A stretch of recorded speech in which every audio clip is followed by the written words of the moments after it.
I was called up to be drafted in June of '43. I was 18. My dad got me a 6-month deferment to have him on the farm to get the crop out. And I came up for me another deferment, and he said, I'll go down and try to get you one. And I said, no, I'd rather just go on and go, because I'm going to have to go sooner or later. And so I went out and told the draft board I was ready to go. And they said, well, when? I said, well, sooner it'll be all right. He said, we got a bus leaving tomorrow. I said, well, maybe give me a week. So I went to Dallas and took my physical. And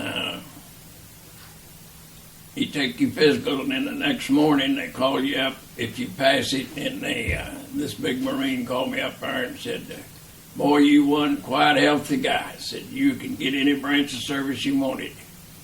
And I was 18 years old, and I had the flu on top of that, and I was sick. So I'd been told they usually give you just the opposite of what you wanted. And I asked for the Navy, and he had the stamp in it, and he stamped the Navy on it. Then the next morning, we had to go over to the post office and take another physical for the Navy and the Marines. So after that, I went back home and stayed a week. Then I caught a train out of Dallas for San Diego, and I took my boot training there. I was supposed to got 9 or 12 weeks, and I got 6. And I was going to try to get in the submarine division, and with my 7th grade education, I couldn't pass that test, so my second choice was sea duty on a destroyer, and that's where I got it, in the Aleutian Islands. And a week after San Diego, well, I got shipped to Bremerton, Washington, and I caught a transport ship and went to the Aleutians in Adak, Alaska, and caught the Picking, the DD 685, and I was on it till 46. The Aleutian sounds like harsh duty. It wasn't that bad. It was cold, but we had real good, and I never seen the sun. We stayed there about 5 months. We went on 3 raids and bombarded them islands between the Japanese islands and between Russia over there. They got a strange name. I never did learn how to pronounce them. But we had 8 destroyers in my squadron, and we had 5 cruisers. We had 3 small cruisers and 2 big cruisers. And one of the big cruisers was the Indianapolis. And we stayed there for 5 months, and then we got orders to come back to the States. And they passed me up on that boot leave. I didn't get no leave, and so we thought sure we was going to get a leave. But no, we had 4 days. Then we shipped out to Hawaii, Pearl Harbor, spent 1 night, then we started for the Philippines. We picked up troop ships loaded with soldiers, and we stopped summers out in the Pacific, and I think I got my island messed up. I thought it was Wake Island, but I think it must have been Midway or somewhere else. We picked up some more troops, and we went to the Philippines, and I was in the invasion of Leyte Gulf. And I got to see MacArthur return. I was sitting on my gun. I was a pointer on a 40 millimeter. I got kind of ahead of myself, but when I went on that ship, I was always told not to volunteer for anything. Well, they need some gunner mate strikers, and I volunteered to be a gunner mate striker. And they told me to report up to gun 45, and I got up there, and this gun captain was a 3rd-class gunner mate. He looked at me and he said, you my new man? I said, yeah. He said, well, I need a pointer. Well, I said, I don't know what a pointer is, and I only went to 7th grade, and I said, I've never seen a gun like that. He told me, he said, them Japs don't care where you went to school or not, get your little butt up on that seat and I'll learn you how to run it. In about 10 or 15 minutes, and I run it for 20 months. but he was one super guy. After we was there and invaded Leyte, well, in the Japanese sent the last and one of the biggest sea battles that was ever fought. They sent their Navy down there to try to whip up on the Navy and help stop that invasion. Well, we got orders to go out to meet that Jap fleet, and we got a break. The next morning, we found our airplane carrier had been shot up, and they ordered us to do escort duty to keep the Jap subs and them off of it, and to escort it back into Leyte Gulf.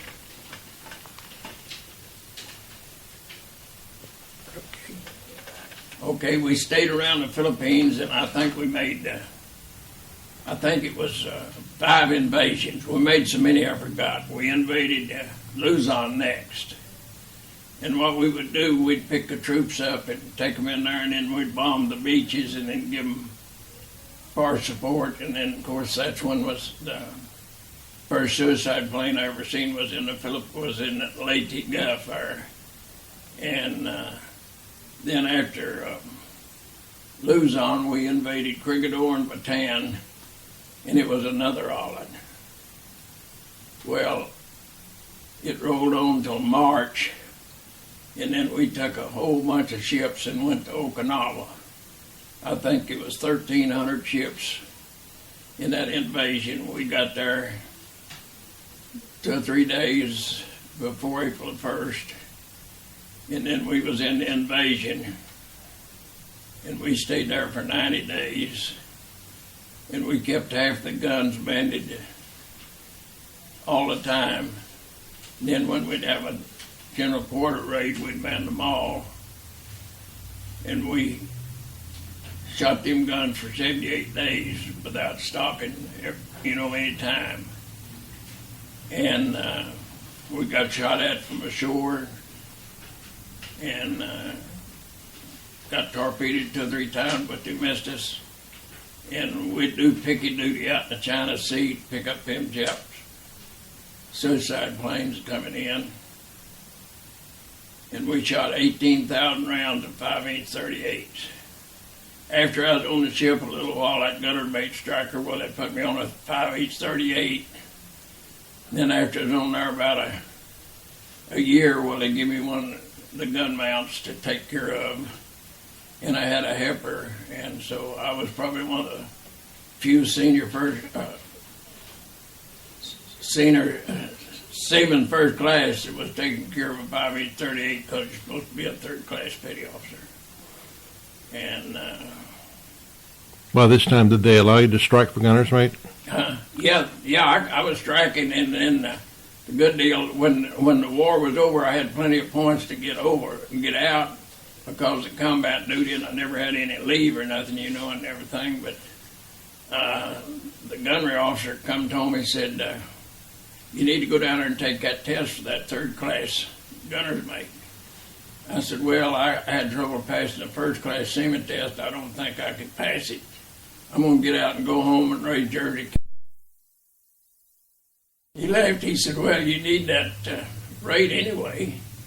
And I said, well, I couldn't pass it. He said, yeah, you can pass it. I'll help you. And that's how much the gunnery officer thought of me. And I thought that real nice. And I wished I'd went ahead and done it, but I was more ready to go home than anything else. How old were you? I was 20 years old. I spent 3 Christmases in the Navy away from home. I was 18 when I went in, and I was heavy. I weighed 118 pounds. And I liked the Navy. It was good to me, and I wouldn't take anything for it. What's- But I sure wouldn't want to go through it again. What significant events stick out in your mind when you were on station? Them suicide planes. We was there at Okinawa. Oh, yeah, I want to tell you, my ship and one more in our squadron, 4 of our ships in our squadron got sunk. And 2 of them got shot up. And It was 3 ships that was in that invasion at Okinawa. Stayed the whole time till they secured the island. And my ship was one of them, and we got the president's citation for standing there all that time. And we was always worried about, well, we was going to be the next one to get hit, because they really done some damage to the Navy up there, especially the destroyers and them small carriers. You mentioned earlier that you were torpedoed. Well, they didn't hit us, but they several different times we got shot at. You know, they either went on us or we missed them or stuff, and we picked them up. Was it a PT boat or a submarine? Submarine. Submarine? See, we had 5 40 millimeters on that ship. We had 5 5-inch 38s, and then we had 10 torpedo tubes. And then we had a bunch of depth charges just along the side of the ship. And of course, we dropped them depth charges after them submarine different things. I don't know where we ever sunk one or not, and we didn't either, see. And but we were just lucky, is what it really amounted to. And we had a good gun captain, and it was a destroyer run in on a reef there at Okinawa at night. The reefs were around that island. And he hung up on the reef, and the next morning they was carrying ammunition off the back, stacking on the front, trying to get the screws up high enough where they could get back off of it. And we backed in there and hooked a cable on to pull them off. And we was pulling on that destroyer, and them Japs spotted it from a beach, and they rolled one of them old artillery guns out in them tombs they had on there. And the first shell, they hit that fall ammunition, and it blew that ship up. And we broke loose from it. And every ship around there started firing to where that came from. And of course, we kind of thought we got it. 3 weeks later, we was coming along the same spot, and they got after us again. They just missed us with the first shell, and our captain was real good enough to get that ship underway. And they had our speed, but they couldn't allow for the zagging he was doing. And of course, we all shot at it, and the other ships around there too. I don't know how many was shooting at that one spot. Well, we got him that time. And after the war was over, the Army went in there and captured. They still had it, and it was some kind of a artillery gun. They had it on a track. They rolled it back in that tomb, and then when you get shooting at them, they'd roll it back.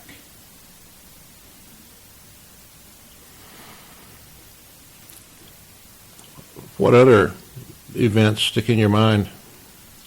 Well, one of the best ones, I had a good friend that was one of my best friends on the ship. He was a barber from Durant, Oklahoma. And he cut hair for everybody, and he's always getting a scuttlebutt, we called it, on the ship, and we got the news that we thought that Okinawa was over, we was going to get to come home for leave. Well, after they scared the island, we mustered that morning, and the officer got up and said, well, we got some bad news. Said we thought we was going to get to go to the States and get some new guns, the guns redone, and some new radar and stuff. And said, due to the loss of men and ships, we ain't going to get to go. So I went up to stand watch, and this gun captain, I happened to be the guy I stood watch with all the time on a 40 millimeter. And we got a mail call. So I was sitting there reading some mail, and he come over and he said, well, Shep, he said, cheer up, said, them officers don't know everything. He said, we may get the order to go to the state any day. Well, ever so often we had to have lookouts go up on the bridge, and every watch I had to stand 30 minutes on the lookout on the bridge. And I went up to stand lookout, and of course we had the signalman that was taking them signals from the ship. Here come them signals in there, and that guy turned around and he said, holy shit. He said, we got the orders to go to the States. And just that morning we was told that we wasn't going to have no chances of getting it going. So we stayed there till, and that was 1.5 days. So we stayed there till 3 days, and then we left for the States. And we pulled into Saipan and to pick up some fuel. And I had a brother that was in the Army that was on Saipan. So I asked my executive officer about getting a pass and going over and seeing him.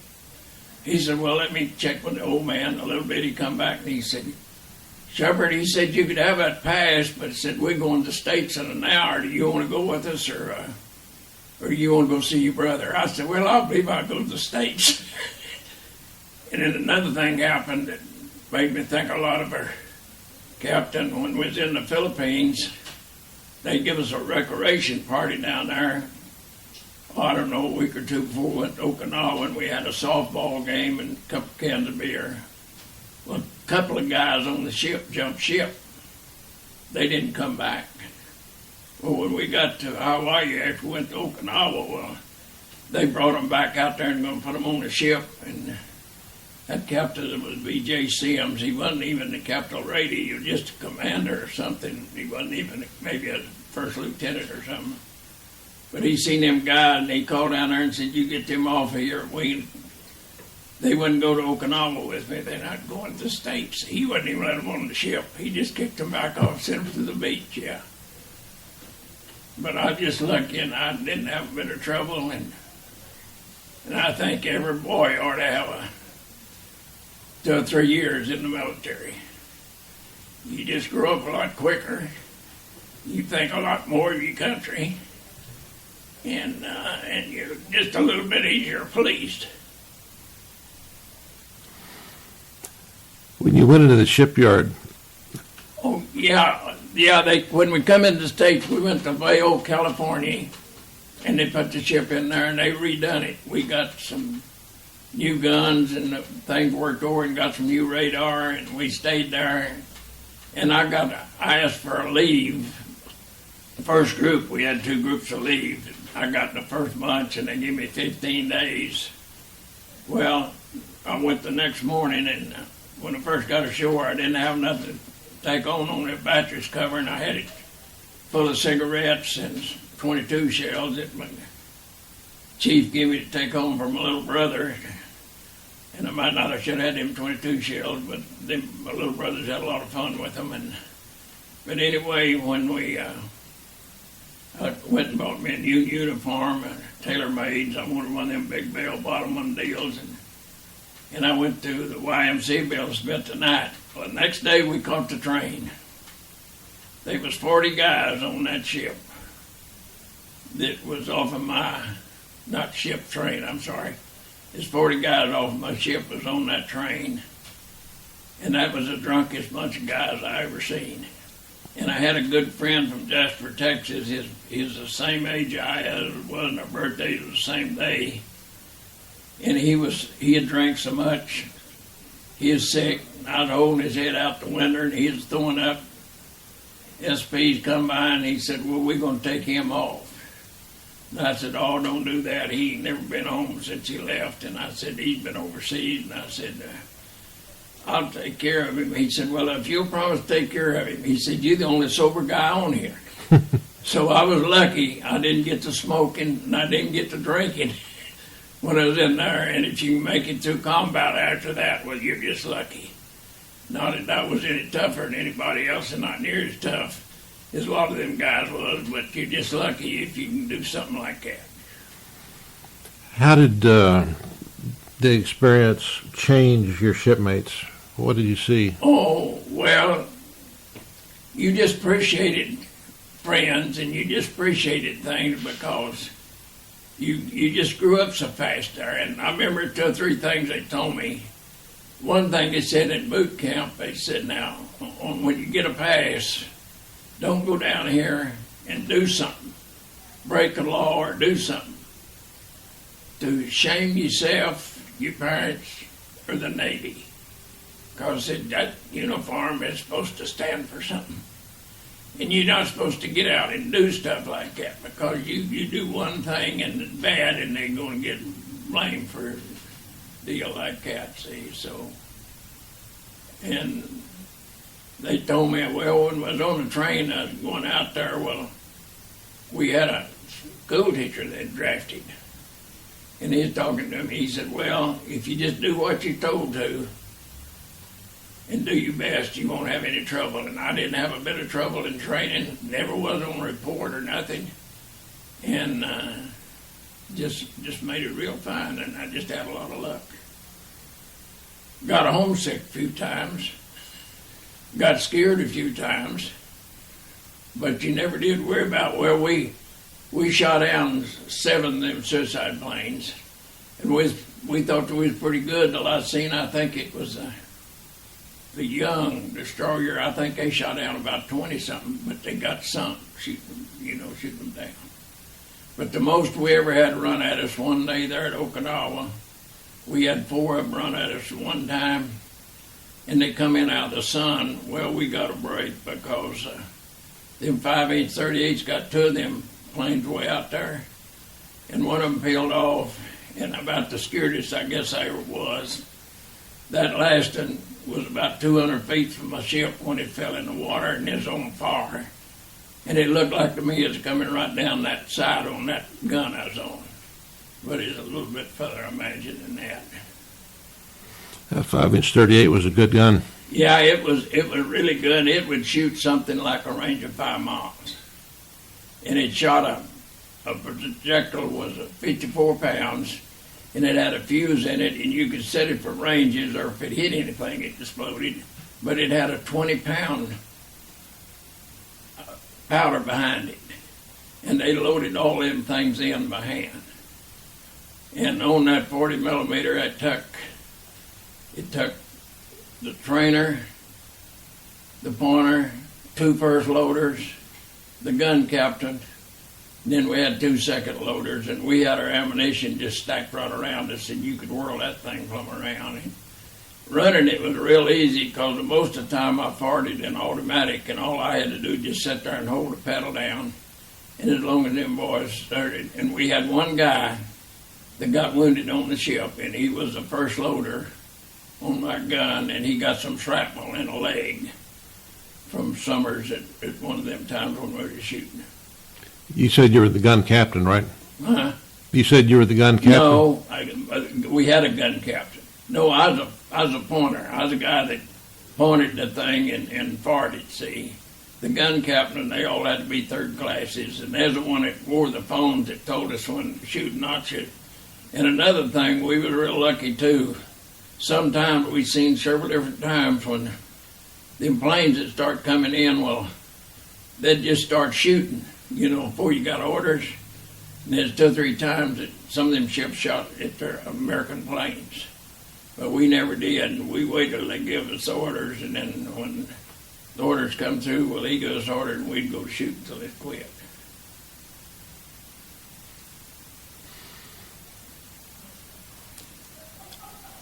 You say some of the ships shot at American planes. Was blue on blue a serious problem?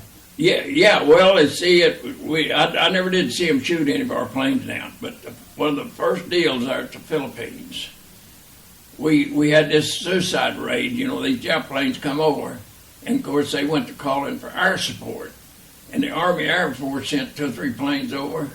And when they come over, well, them ships started shooting at them. And you could hear them guys screaming, you all asked for protection to quit shooting at us, and stuff like that. But we didn't see. But it had happened. And there's one time in World War II, they shot several of them C-47 down with paratroops at Sicily. See, it was a mistake, and somebody just started shooting, and then they started shooting. Now, if you want to see some fireworks, when all them ships are around Okinawa, laying in there, that all types of ships, from battleships, cruisers, carriers, and transports, and when you start shooting at night, you'll see some. That's the reason I never do go to fireworks, because I seen all of it. I wanted to over there, see, because that whole sky just light up, and how them suicide planes would glide through there. If they got straight up and come at you, it was hard to hit them. You had to hit them direct, see, to hit them, make it just fall through it,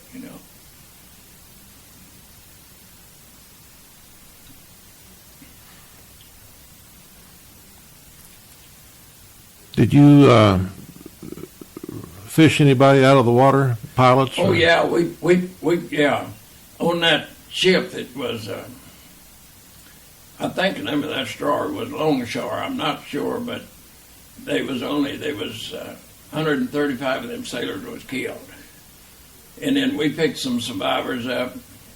Then when we invaded Bataan, we picked some more survivors up that was on an amphibious boat that got hit with a rocket from a beach, see.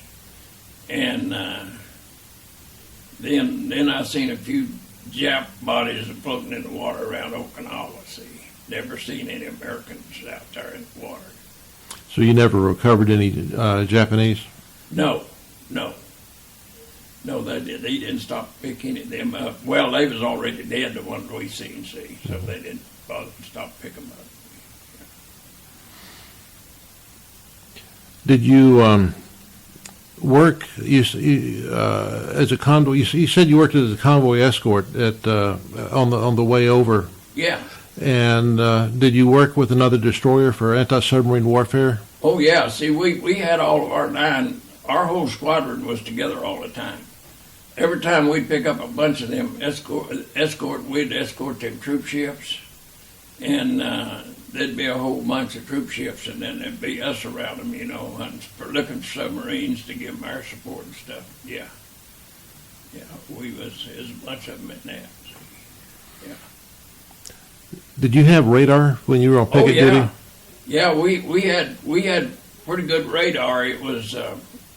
It was pretty good, but the Japs, when they'd come in from the mainland, they'd try to get over Okinawa, and you couldn't pick them up with the treetops. You had to pick them up out in the China Sea, and then ward them bunch come, and we would pull in there, and we'd do so many days around Okinawa, and then we'd go out in the China Sea and do picket duty. And I was in 2 hurricanes one of them was in the Philippines, and one of them was at Okinawa out there. That was things, that water got real rough out there. And there's something else I was going to tell you. Oh, I know. The main thing bothered us at Okinawa was we didn't get any rest. About the time you'd get, see, you had to stay up in daytime, and if you wasn't at the battle station, you had to do your regular work. And then at night, they'd hear them complaints that come every so often, and that was what the deal is trying to drive us out of mind. And we had 6 guys on the ship that they called it battle fatigue again, or nervous breakdown. They had to put them to a hospital when we got in. And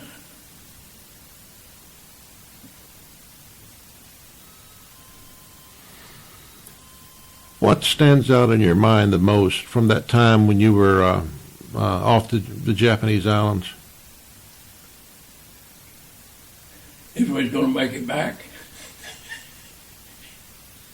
One thing happened, I thought it was kind of odd. I was, about 30 years ago, I had to have an operation. And I was sent down here to Fort Worth to a specialist. And I got in there, and this guy he was some Asiatic, he was Oriental. And of course, I couldn't tell the Filipinos or none of them apart, when I seen it. And I asked him, I said, what nationality are you? He said, I'm a Filipino. And I just figured maybe he was born in the States or something. I said, well, where was you born at? He said, that in the Philippines, in Luzon. And I said, well, where was you at when the Americans invaded Luzon? He said, I was 8 years old, hiding out in the mountains from the Japs. Well, he come and made a doctor, and I thought that's kind of odd that I was over there and he was 8 years old.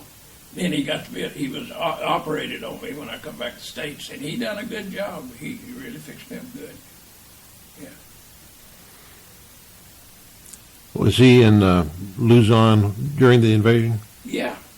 He was 8 years old, and he was hiding out in the mountains from the Japs, see. Undoubtedly, his family, the Japs, are trying to get him. We invaded Luzon, I think it was in January of 45. See, they took Leyte first, and then...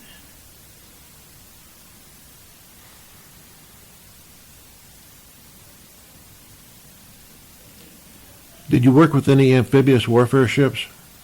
No, not at WWII. Yeah. Did you provide gunfire support for the forces ashore? Oh yeah, we would shoot the heck out of the beach, and then we'd quit. And then after, that's what we done around Okinawa. When we was around Okinawa, yeah, the Marines and the Army would call in, and we're shooting this stuff all the time. We kept half them guns managed all the time, but we shot them all the time for 78 days, Just never did completely take them. Never completely quit till they scared the Holland. Was the Indianapolis with you? Indianapolis was with us all the way. They went to Okinawa, and they got hit with a suicide plane, and they got sent back to the States to repair. And then there's the one that carried the bomb to Guam. Yeah, it was a heavy cruiser from the time I was with it, I guess, 14 or 15 months. It stayed with us all the way. We had them heavy cruisers, and that's all we done was just escort troops and them landings. That's an awesome responsibility. Yeah.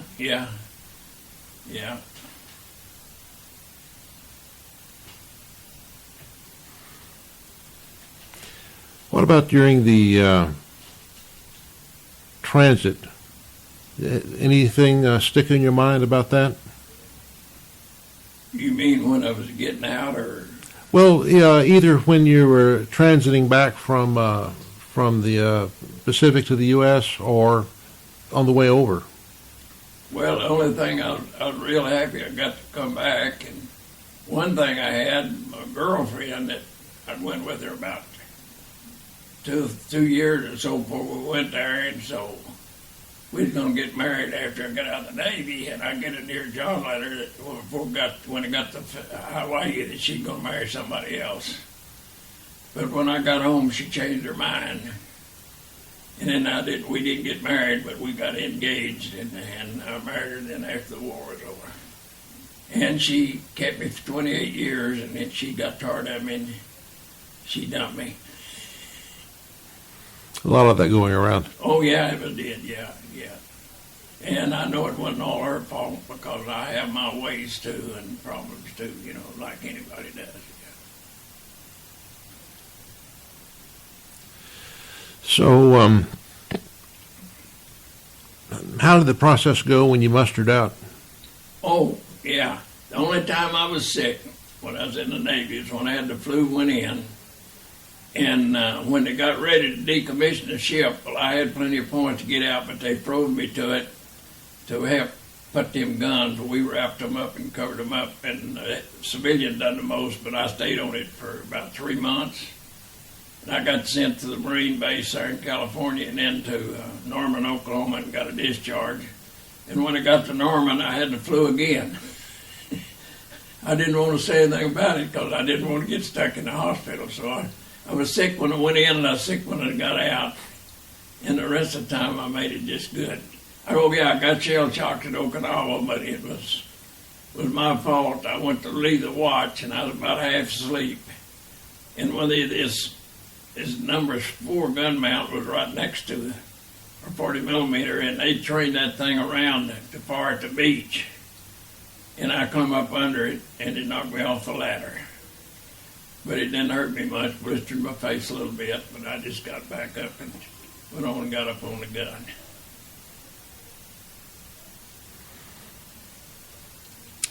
Is there anything else that you'd like to... No, except just brag on the Navy. Well, feel free to do that. Yeah, it was real good, and well, any branch of service is kind of like a life. I think you get out a whole lot what you put into it, and you can make it hard on yourself or make it easy.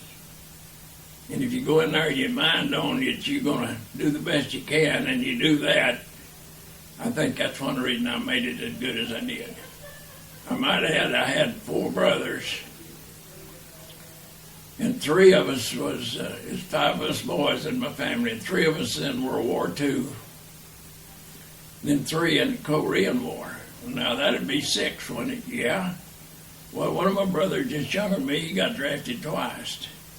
He got drafted and put in the Navy, and they didn't keep him a year, and they discharged him. Well, he come home and he didn't get married, and then they drafted him back and put him in the Army.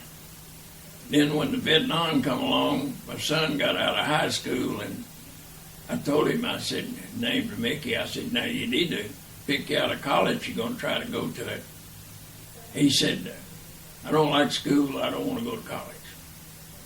And I said, well, if you don't, the Army's going to get you. Well, he reared back and told me, he said, I'd rather go to the Army than go to college.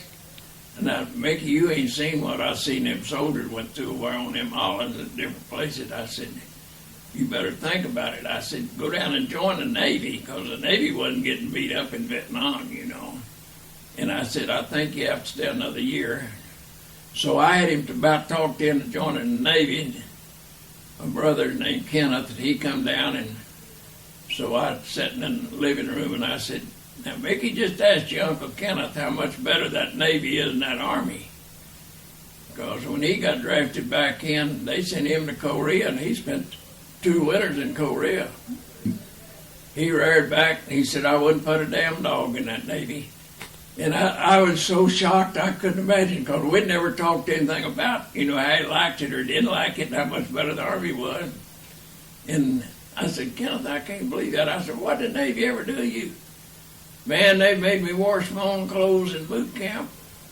I got on that old ship out there in Frisco Bay, and he never did leave the bay, and there's no transport, just sat there. Said all I done, I was in the deck force, and I said I'd chip the paint off one day and paint it. The next day I'd chip it back off and paint it again. And then he said, no part of that Navy I wanted. And he got a good break because he made first sergeant pretty quick. He got to go to college a couple of years after he got out of the Navy. And he got signed as supply sergeant in an artillery outfit in Korea. And he got to go to Japan. He got to escort the commanding officer to Japan. And so that Army, it's just the breaks you get, which is the best. And he got them while he was in there.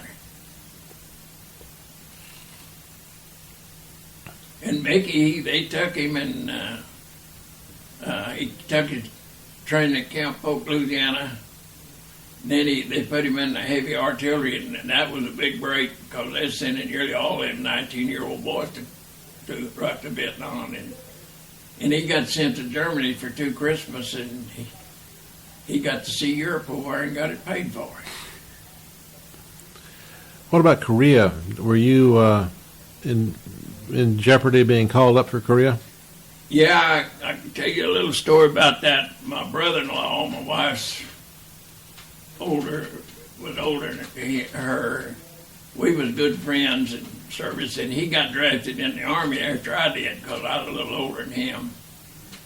And he got after his basic training, well, he got to go to motor school. And he made motor sergeant. They sent him to the Philippines. Of course, the war was over. And he stayed over there as taking care of truck deals or something, whatever what the motor sergeant does.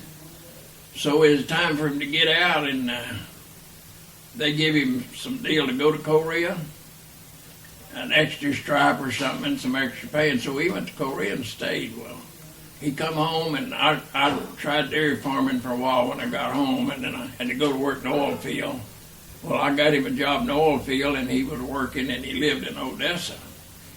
Well, when that Korean War started, I told him, I said, the name was Harvey, I said, you got your suitcase packed? He stayed in the active reserves. And he said, what do you mean? I said, well, they're going to call you up. You done been to Korea, and you know the people and all that stuff, and they'll sure. And sure enough, they got him. Well, I got a chance to buy that place in Young County, and he come by to see me. And he was walking around looking at the place, and he said, I don't know why you want to buy this place. Said I was still in the Navy Reserve, but he wasn't active, you know, as inactive. And he said, they're going to call all y'all up anyway. And I said, well, at least I'll have a place to come back to that I didn't after World War II. And he said, well, I'll get my old job, my old rate back. I said, now, Harvey, what I learned in the military, you don't always get what they tell you. Because I didn't get what I was going to get out of boot camp. And I said, you may get that rate, but you may not get that job. And sure enough, they sent him to California, shipped him to Korea. When he got to Korea, they didn't need no motor sergeant. They needed a platoon leader. he had that infantry training, and he'd done good in it. They give him platoon and sent him to the front line. He lasted 30 days. He got wounded and got captured in the rest of the Korean War. He spent 3 years early in the Chinese prison camp. But he made it all right. He got wounded and got some shrapnel in his neck from a mortar, and they left him because the Chinese was overrunning every one of them hills up there, and they put him in the hospital and got out of it, and he was in pretty good shape when he got out and come home. But the Chinese treat him a lot better than North Koreans, I was told.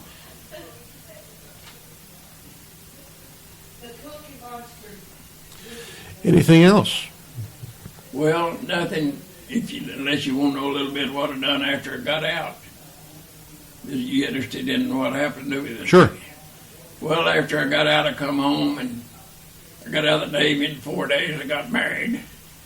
And I tried a dairy farm because I'd got in the registered Jersey business at 4-H, and me and my older brother and my parents were trying to all make a living on a small farm in Young County, and we couldn't because me and him went to work in the oil field. And I got a loan to buy me a farm.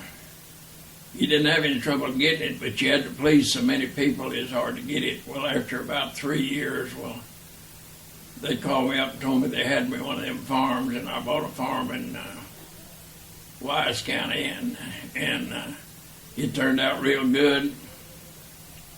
I got it for $1 down, 40 years to pay for it, and it went through that 7-year drought, but I got a little break. We drilled a well on it in 52, and the 3 oil companies said it wasn't any good. Well, 2 years later, another company come back and went into it, and that well's still producing little today. That's pretty good for a dry hole. And so then everything was good, and since then, because I managed to register them cows and showed them, become a national dairy judge. And then after I quit the Jersey business, the big dairy farm squeezed all the little ones out. Well, I got in the racehorse business with a stepson I had that was a trainer, and we had a lot of fun running horses. I had one horse that won 5 races in a row, and we bet them and raised them. Didn't make a lot of money, but we didn't lose any, and we had a lot of fun at going to the racetracks. And I have one son. I live with my step-granddaughter, and I have twin grandsons and one granddaughter. Then I have a stepdaughter, and me and my last wife, we divorced now, and I live with my step-granddaughter, and her and her husband take care of me real good.